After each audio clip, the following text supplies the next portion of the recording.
there's hardly any introduction that needs to be had for the person you're about to see.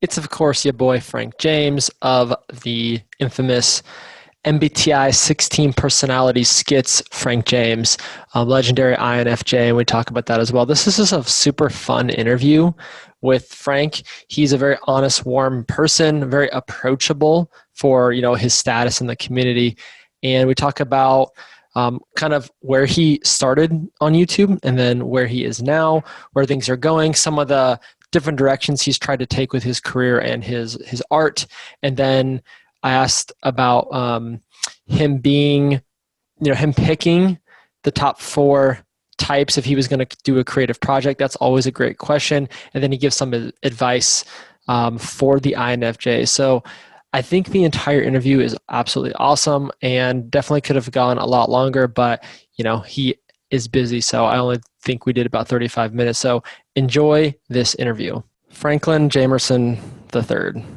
That's your formal name. I know that. So you started posting about 4 years ago on YouTube. I kind of looked through like your whole history, and at the beginning, it was a lot of advice on like kind of depression, despair, loneliness, kind of other random musings you were having. Either you were going through something or just events in your life. And then like literally about a year ago, you started to do skits based on the 16 personalities. And I think that's kind of when you saw the view count jump and the subscriber count jump. So what can you explain what happened there? Yeah, I mean, it was keeping my eyes open and trying to, be successful at YouTube because, my intention changed over time. Because when I first started posting videos, I wanted to have people watch the videos, obviously, but I wasn't like trying hard to gain an audience. And when I first, like, I even see it almost in like 3 distinct stages, because at first it was just like exploratory, like me just having an idea and talking it through almost like some kind of essay, trying to like come to some conclusion. And then I started to get more into a bit like teaching / advice, because I realized that would gain more of an audience, because it's all about like providing value to the audience, right? And, sometimes exploring an idea can bring value to the audience, but a lot of times it's not obvious to them why they should watch. So, but when you're teaching like signs, you're an INFJ or whatever, like advice for an INFJ, then they're like, oh, I know why I want to watch this. So that was what I started to really build my channel on. And it was doing, for the MBTI niche on YouTube, it was doing better than I could have ever expected. But I had seen, I don't even know how long ago it was, 2016, 2017, people would post 16 personality sketches on YouTube and they would get mondo views, if you will. Like there's one video from this girl who posted one. It was like 16 personalities at a party, got like almost 1 million views, and she never posted another one. And I was like blown away by that. So it had been in the back of my mind for a while, like I should probably do a comedy sketch, 16 personalities, see if I can get some views.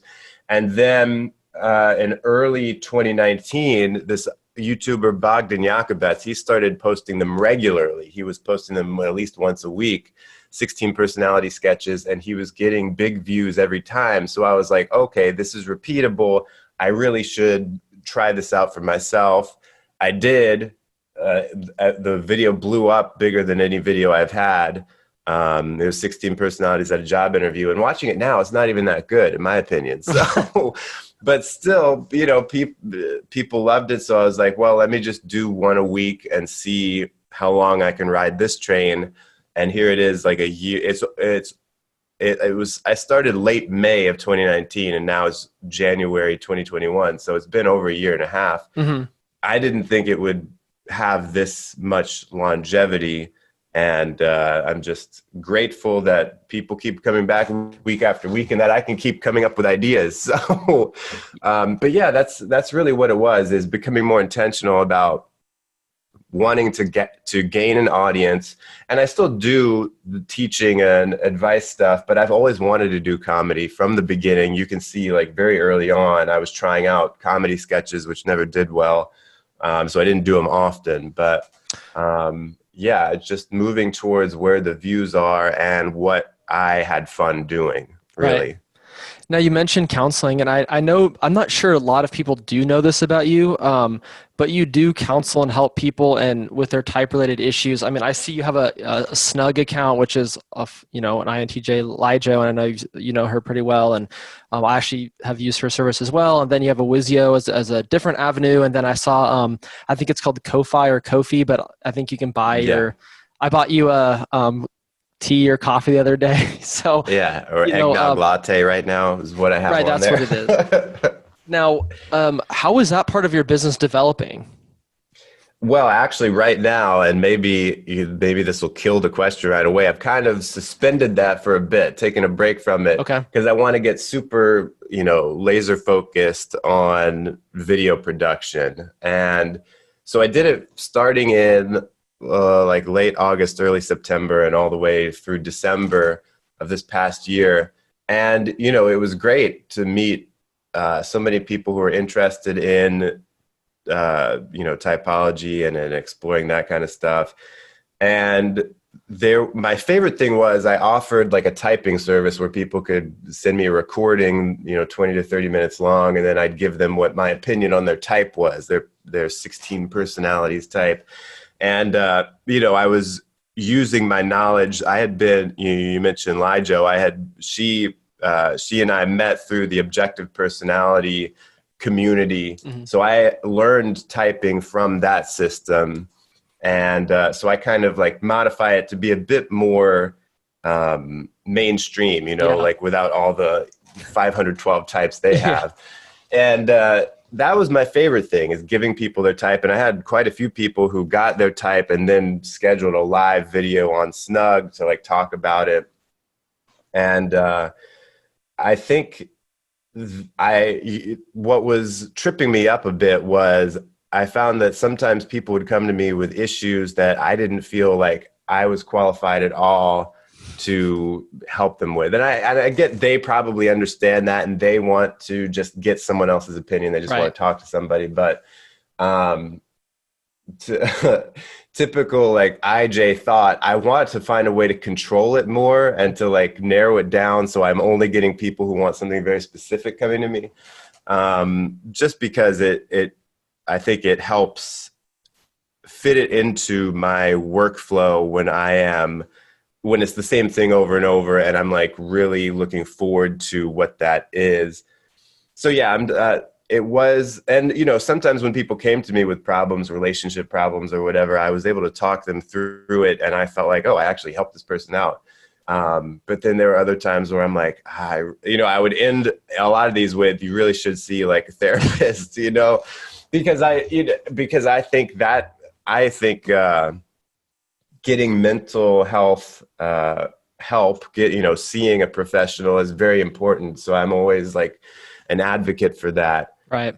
But yeah, for now, just taking a break from it indefinitely so that I can really focus on YouTube and build that side of it up and, make sure that I am building the free value on YouTube before I'm then asking for money directly for a one-to-one. Hmm. And, maybe a lot of people, I could help their problems just with a video they can see for free. Even if it's not specifically addressed to them. So Yeah. One of your more recent videos, you had described like, how do the types judge or make decisions, and the way that you described the cognitive functions for the T and F was really good. So like for someone that's just trying to understand that better, that was like a perfectly concise 5-minute video. So I get what you're saying there in terms of maybe you don't need to push the like, now that I'm popular, now it's time for you to give me money, but it seems to be working out the other way. And I feel like an INFJ is really never in it for the money. Like that would never be the end goal. It's like, oh, it's a nice, happy end result of people liking my content. So do you think that MBTI in general as a huge umbrella tool is making a comeback, or do you think that it's sort of fading? I mean, we all know there's many other assessments that are like sexier and have much cooler like graphics, and yeah. a lot of big corporations have adopted some of these like EQ and whatever other thing that's I would say derived from MBTI or stolen from it. But I even noticed that you for a while were dabbled in the Enneagram for a little bit, did some videos there. What do you think about all that? Or is it fading or is it coming back? Well, I think personality typing and assessments, that is on the upswing, and I would like to think that it is going to stay on that upward trajectory for a while. I'm not exactly sure why. I think it's because our generation is much more aware of self discovery, self help, all of that than I think previous generations were. We're more open to it. Mm-hmm. And I think personality typing kind of falls into that general category. And so we realize that figuring out who we are is an important step to, having a good life and making the world a better place and all that. So that's why I think that our generation, and I assume like the next one after us, is going to continue to be interested in it. And yeah, I think Enneagram and MBTI are always going to be the top two because they seem to have been around the longest. And Enneagram actually has theoretically a longer history, like an ancient history, although it's really only been around since the 70s. But MBTI has been around since the 20s or 30s. Right. So those are the only two that seem to have a history behind them. That, people, even like my parents had heard of it before MBTI, even though they didn't know anything about it. My dad always calls it the Briggs-Stratton test. So, but yeah, so I think it's on the way up, and I think Myers-Briggs and Enneagram are always going to be the top two because of their, just because they've had the time to be there. And especially MBTI has like a lot of, this is going to sound cynical. It has a lot of money behind it. Like there's a corporation there behind the MBTI test. Although I think what's interesting now is you see, me, I mentioned objective personality. You have all these different people teaching their version of the 16 personalities, like Jungian personality typology, without calling it MBTI anymore. Right. So I think there is a bit of a fracturing now, which in some ways is good because you have like the ideas are decentralized because, MBTI is meant to be very cut and dry and straightforward and not being too, not trying to explain too much, I guess. Okay. And these other, these offshoots are trying to like make it a bit more solid and explain more and to make it a bit more satisfying and really feel a lot more like a type and not just like, oh, my preferences or whatever. Yeah. So I think that is generally a good thing, this offshooting and, people exploring different ideas. But at some point, I hope that one of these ideas kind of grows a bit unto itself so that there's not as much confusion as I think there is now. Because it's hard to learn about MBTI and the 16 personalities and all that because there's no like one way to look at it. And it's the same with Enneagram, and Enneagram is like totally decentralized. I mean, there is like the Enneagram Institute with,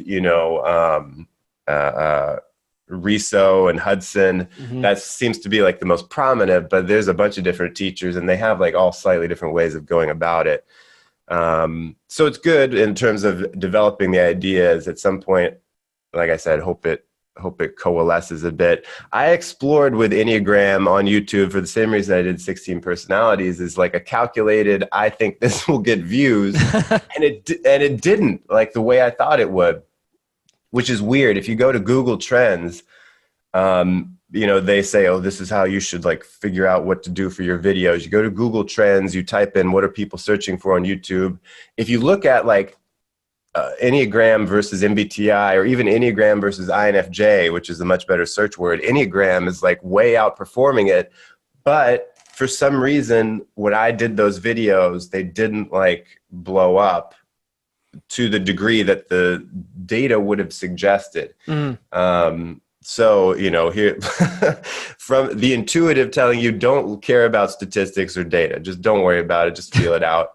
But I think what it is that Enneagram really blew up with churches and religious groups. Right. And so people just want to look at that kind of content, which is like long form, almost like sermons and very related to spirituality, not so much comedy sketches. So that's why I kind of like walked away from Enneagram for a while, because I figured it wasn't having the same return that I expected. But I do think at some point I will go back to it, just not sure in what form it will be. Yeah, I was, I'm obviously a subscriber, and I saw that, and I was like, "What's he doing over here? Why?" Like, I did not watch. That was just, I wanted you to do MBTI, so that's probably just like, all right, I don't know, he's just trying that out. I thought it was more like you had been burnt out on MBTI and was like, I'm going to try this, and if this blows up, then I'll pursue that. Because, I mean, this is kind of a good thought experiment. What if the Enneagram part just blew up bigger? Would you never be an MBTI guy again? No, because I'm always looking for how do I expand. So if the Enneagram did well for a certain amount of time. And in fact, when I came out with Enneagram types in quarantine, that got like 500,000 views. So that was like a big deal. I'm glad I did that series for that time. So when I I'm always looking for what's the next series, because 16 personalities doing XYZ is a reliable, repeatable series, and Right. it's a formula. And every time I say something that sounds like Siri pops up on my computer. So that's the third time it's happened. But so if the Enneagram one had blown up, I would have kept, I did it for a while, a few months. I would have kept doing it on a different day and just done both. And that's what I was hoping would happen, is that it would be a reliable thing. But the views were very volatile. Some would do well, some would tank, and I'd be like, this isn't worth it. And like now I do introvert comedy videos, because that showed me that was a fairly reliable, repeatable series. And there goes Siri again. I need to turn her off. So I was trying it out. The other thought was, no one is doing it. Like, well, there are like 2 or 3 people on YouTube right now doing Enneagram. And I would, my free YouTube advice to people out there is, if you're starting a channel and you're thinking, oh, maybe I should get into the personality niche, maybe you should try to go into Enneagram rather than MBTI and try to be the first one there to really build something big. Now, and that's not to put down the people who are there now, because they're making some quality videos there, but there's someone hasn't quite caught the spark of what that niche, that particular sub niche of Enneagram needs. And I don't know if that's tying it into spirituality or if, what it is. That might be it. But that's my free YouTube advice for any youngsters out there wanting to start a YouTube channel and you're interested in personality. Gotcha. All right. So I asked this of a lot of typologists and people that are kind of in the MBTI community. It's always a fun experiment. So for any project, endeavor, activity, what is your ideal team of 4? Right. And we're talking the 4 personality types. Yes, I'd want on there. And this is something I've been thinking a lot about. So first, I kind of think of it like a draft, the football draft. Yeah. Instead of like, what needs do I have? It's like best available player. Let's just take them off the board. So I think I'd go ENTJ first, no question. Yes. And let's also kind of define what we're looking at, because I'm thinking like kind of a creative and business endeavor. Like, Yes. If I was trying to build up my YouTube business a bit, who would I want around me? Cool. I'd want an ENTJ to be in there like the bulldog, negotiating with, sponsors, etc. And like being able to really get stuff done for the business. So definitely first, no question. Might even just pick 4 ENTJs, who knows? But then maybe like an ISTJ to like make sure that everything runs smoothly, to get all the, the book work and whatever just to make sure that things go according to plan. Then after that, like I'm a little bit up in the air. I'm not sure. Maybe, maybe some kind of like an ISFP or ESFP to help with like some of the more visual artistic things. And then after that, maybe, I don't know, maybe an ISTP or an ENTP. Actually, maybe someone with extroverted intuition. Yeah, an ENTP or an ENFP to kind of help with idea generation and, just someone who can be like throwing a bunch of stuff out there for me to then sort through, So I think the ENTP is that one to like kind of shoot holes in your plan as a way of discovering better ways to go. I think the as an INTJ myself, I feel like the shadow ENTP is a great, or ENFP just always gives me ideas I've never thought of. And that's why they have to be on the team. But it's so funny because I obviously choose ENTJ right away, number one as well. It's like they just have to be there, or like, no, it's just they have to be there. That's all I can say on that. There's just like, they're the best. I mean, you would be a fool not to pick ENTJ first, in my opinion. So, and that's the type that I think needs to get a bit more accolade, in the typing community. I think there's a definite. Tell me what you think about this. I think there's a definite bent, or what's the word I'm looking for?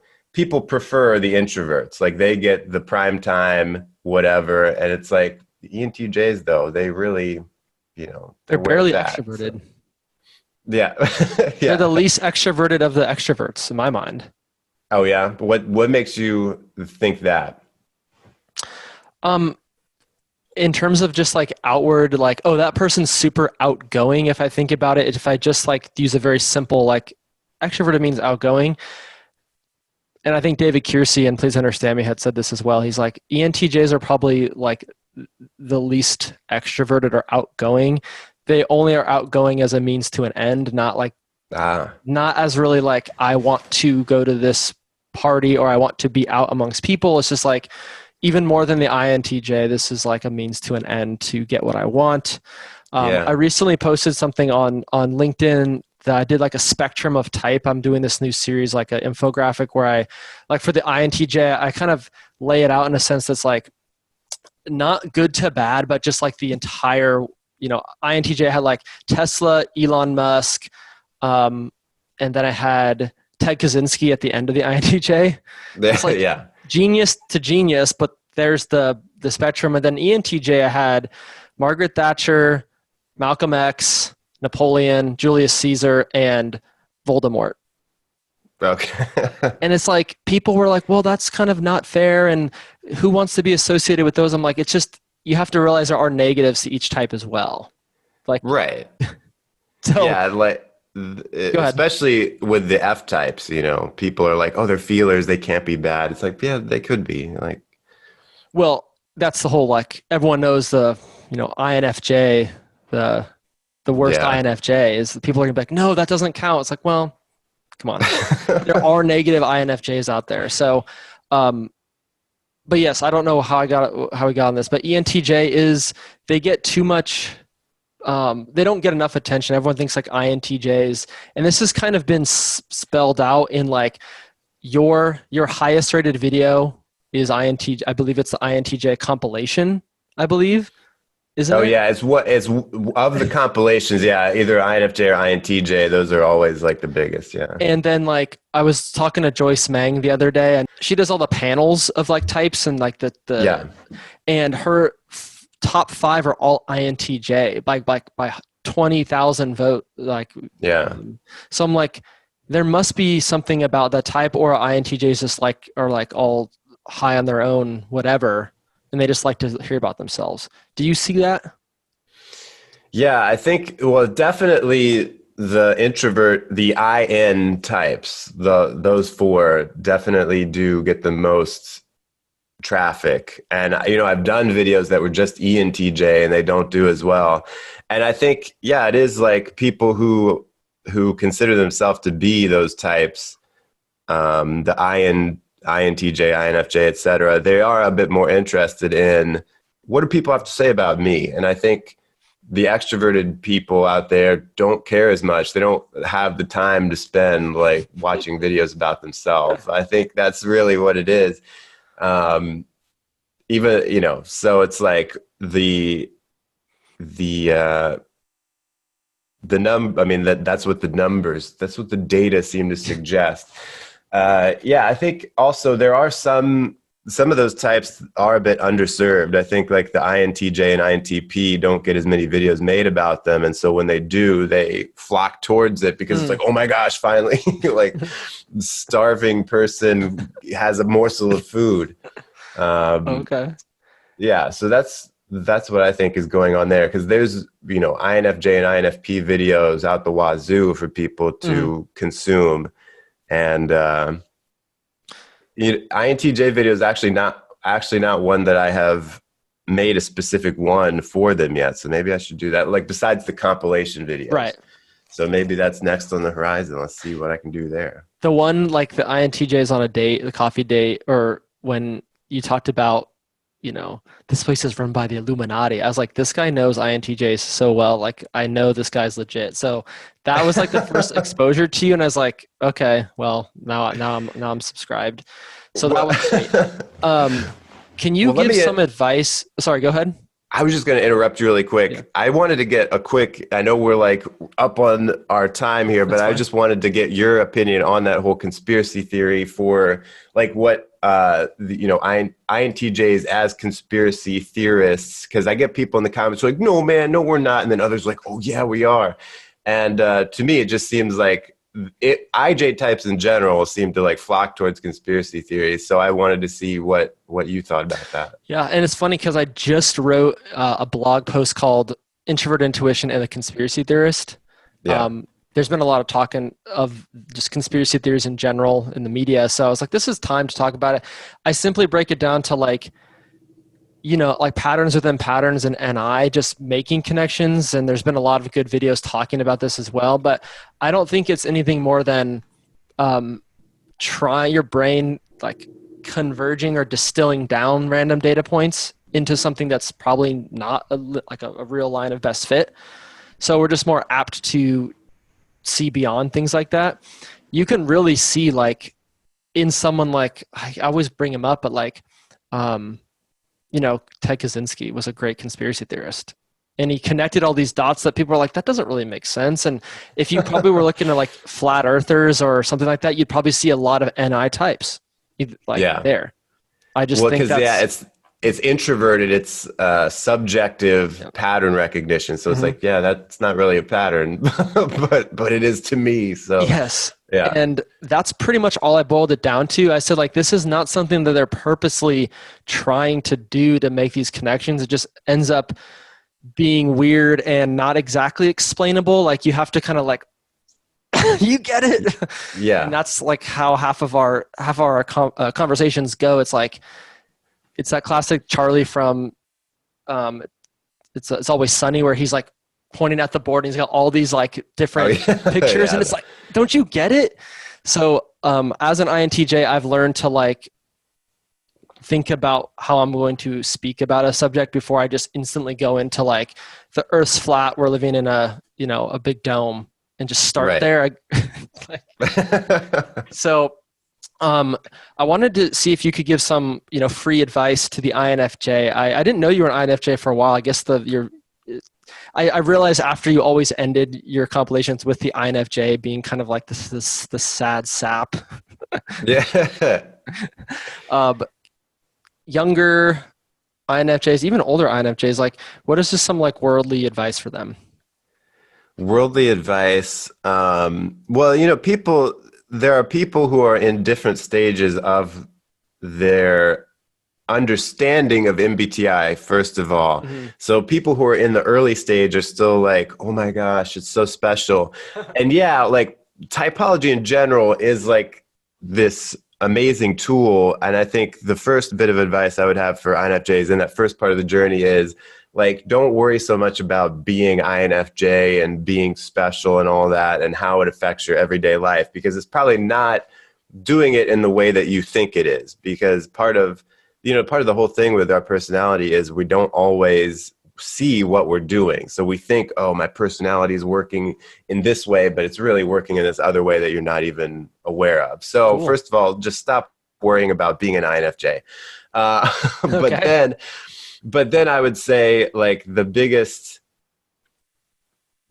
stuff is to take action, like to even though we're J types, having dominant intuition makes us really like perceiving types. So we like to just like take in info through a very small, narrow avenue. And so I would say, first of all, open up like your perspective, and also take action more readily. Like be, one of the podcasts that I enjoy listening to is Jocko Willink on Sure. YouTube, former Navy SEAL. And the thing that really stuck with me that he said is be default aggressive. Like always be like, just make the decision, go after it. And intuitives in general have an issue with bringing things into real life, like having an idea and then getting past the perfectionism, especially, and just doing something, making their dreams, their ideas come to fruition, because they're going to be imperfect. They're not going to look good. They might be crappy when you start off. So Right. yeah, just for INFJs, be a little bit more decisive, default aggressive, take action more quickly. And I think that's the biggest thing. And that's what I needed to hear years ago. And I kind of like sort of accidentally forced myself to take action more. And, I think I would have developed a lot quicker into, a more developed adult if I had just been more action oriented. Okay. Okay. And the last question before we go is, why do you hate Timmy so much? Well, yeah. So to give context to the audience, Timmy is a recurring character. The ESTJ, Yes. he always pops up in the ESTJ. That just kind of happened, but he's just become a punching bag. I mean, a couple years ago, I came up with this idea of two-type Timmy, because I had a video about, can you be two personality types? Can you be INFJ and INFP? Because I saw it so much in the comments. People would be like, I'm INFJ/P. I'm two types. Some days. And I made a video where I made fun of them by having this little boy called Two-Type Timmy. And his catchphrase was, I'm Two-Type Timmy, check me out. And so Timmy just became a recurring person to bring up. And in the sketches, I work with a co-writer a lot of times. Her name is Holly. And I forget which one of us first put Timmy in, but she went hard into bringing Timmy up as often as possible. So yeah, he's a great punching bag for the ESTJ. I love Never it. does anything right. And he's died a couple times, but still comes back. Wow. He's resilient. It's really, I mean, that is I think the ESTJ and the Timmy hate perfectly matches. Like, I don't think there'd be a better type to match that with, because I just always think of the ESTJ as like your boss or executive or your VP, and like constantly having an employee or colleague that is just the worst, but like for some reason they like keep them around as the punching bag. And I was just like, this is great. So, Frank, I appreciate you being on the show. I know that you actually, I don't believe you have a LinkedIn, but that's just kind of where I reside. But I am going to post in the comments for everyone all your social media links. Basically, I might just take what you have on YouTube and kind of put those links there, so everyone can in my audience reach you. And then I think that'll be it. I'm going to probably release this in segments. But anything else you wanted to say to the audience, or any advice, anything like that? I guess one little bit of advice would be, if you're not, I don't know how far along, how deep into personality stuff your audience is, but it's the kind of thing where if you're just getting into it, it's definitely worth going into, but a word of caution that you'll never get out of your head ever again. Like once you go a certain length down the path, you can't, you will always be like, what type is this person? Like, you can't get out of your head. You can't watch a TV show or meet someone new or do anything without thinking about personality type, which it's a blessing and a curse. So That's great advice. And that's my only lens. Like I cannot view the world without it. Like even like which country is, oh, that's such an INTJ country. Like yeah. there's Yeah. nothing that gets outside of it once you're too far. I think once you get to cognitive functions, you're finished. You cannot Yeah, get yeah, back. definitely. Once you're there, it all starts to make too much sense, and then and then you're toast. There's Yeah, nothing you can do about it. And it's good on the one hand because it like makes it easier to deal with people because you're like, oh, it's not so much they're a crazy person, but it's like, oh, they're this type. But on the other hand, you can never like it's just something a new program that's always running in the back of your head. absolutely. Well, Frank, appreciate you being, oh, sorry, Franklin Jamerson the third. I got to give you your Thanks for form. getting that right, Joe. Yeah. Or your boy FJ as you go for a lot of your social media. So Yeah. thanks for being here. Hopefully we can do it again sometime. Yeah, Joe, thanks so much. It was great. And yeah, look forward to possibly talking again sometime, digging into some of these topics more in depth. Cool.